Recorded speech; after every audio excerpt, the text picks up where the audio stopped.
هذا هو الماجيك مجيد بوقراء، التقيته في المطار، متواضع جدا مع الجمهور ياسين. طبعا هو منذ حلوله على أرض الوطن كان حظي باستقبال حفوي من طرف الكبار صغار، أعوان الأمن، أعوان الجمارك، وكان يتجاوب مع الجميع، كان يأخذ صور فوتوغرافية مع الجميع أيضا بتواضعه المعهود.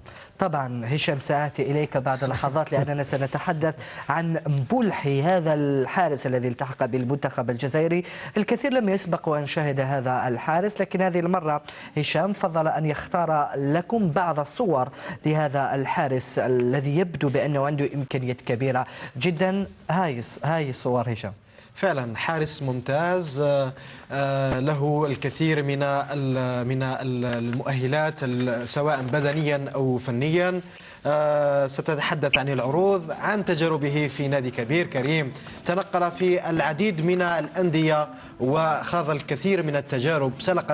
صقلت موهبته في فرنسا، في اسكتلندا، في اليابان، وفي اليونان، ومؤخرا في بلغاريا مع النادي سلافيا صوفيا. يقولون بأنه قوي في ضربات الجزاء، في ضربات الجزاء وفي الكرات القريبة، مثلا في هذه الكرات الرأسية أيضا.